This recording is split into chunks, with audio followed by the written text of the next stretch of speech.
Hi everyone and welcome to my channel, and today I will be reading a multi-character listener by me.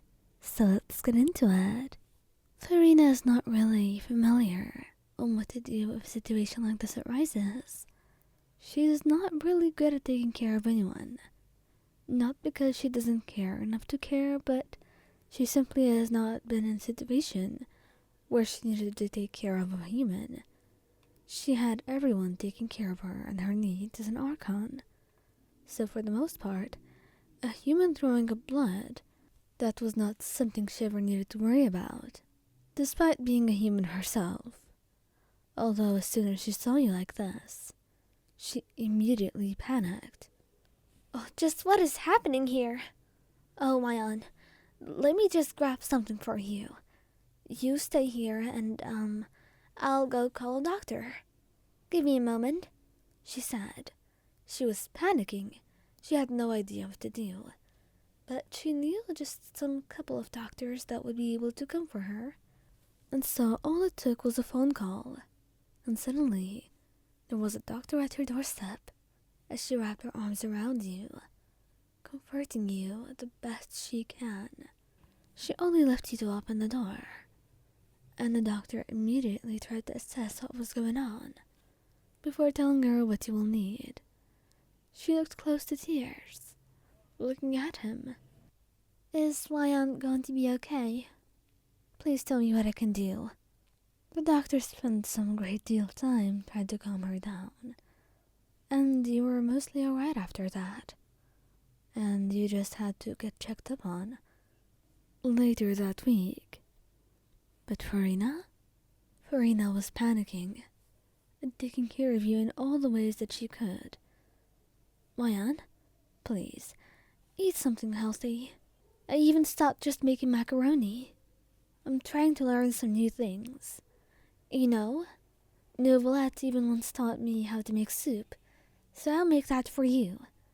Just rest, okay? She said, and there was no discussing the matter with her. You were going to have that soup regardless of what you thought. It really was not that bad, but you were not really a great fan of soup. As for Furina, she just wanted to do her best to make sure you were taken care of, and that nothing bad ever happened to you. And now as she held your hand and wrapped her arms around you, you felt a lot better. And you knew that no matter what happened, Furina would make sure you were okay. You didn't have to worry too much when she was by your side.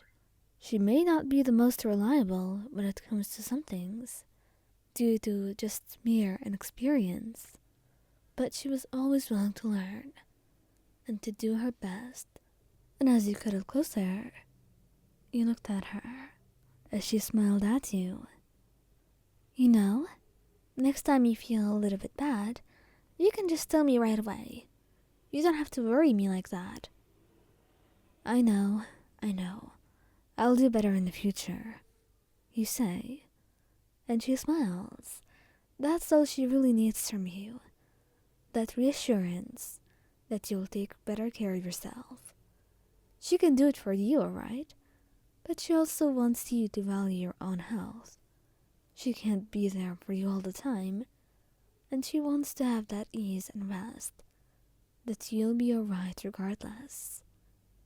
Arlecchino has seen her fair share of things, so if she sees you vomiting blood, it really will not be that scary for her.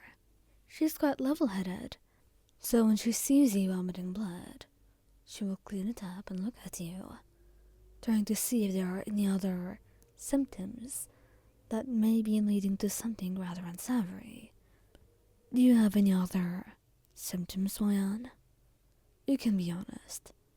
I'll try to take care of you, but I want to know if there is anything worrying.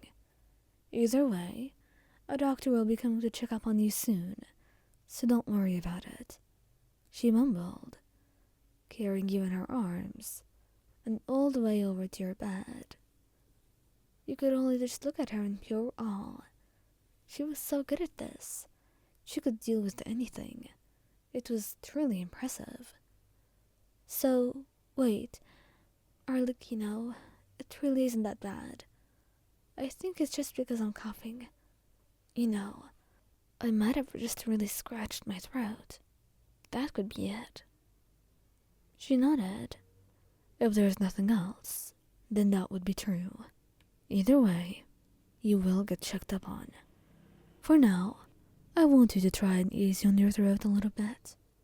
I'll go make you some ginger tea. That will do you a lot of wonders, she said, and although you did not really like it, you were not going to refuse. Arlecchino was making it after all, and she was really set on you getting better, so you were not going to be stopping her in her plans. And when she got back with the tea, she helped you drink it, holding your hand as she looked at you with a gentle look in her eyes. You know, you can be rather careless, but I'm glad I was around. I've seen a lot worse. I can take care of you. You could only wonder what you've seen, but you decided not to ask that. It probably was really gruesome. Most of the questions you had about her profession as a fitting harbinger had very unpleasant answers, and she made that very clear to you early on in your relationship, which is why, as you progressed, you've decided not to ask any questions you didn't urgently need answers for. Right now, you certainly didn't need to know just what else she has treated before, and who was injured. And as you cuddled close to her, still a little pale and tired, Arlecchino let her fingers run through your hair. She really was not the type to panic at all. This would be just a regular day, and you would need a checkup. That's all. If there was anything severe, though, expect her to spoil you with all the care in the world. She may not seem like it, but she's truly a doting partner, and a very caring one. She would never let you endure hardship alone. But right now, she was fairly certain this was nothing severe, and it did not call for worry. And slowly, as you cuddled closer to her, her warmth just made you fall asleep faster. And tomorrow would be another day, and hopefully, you would be feeling much better.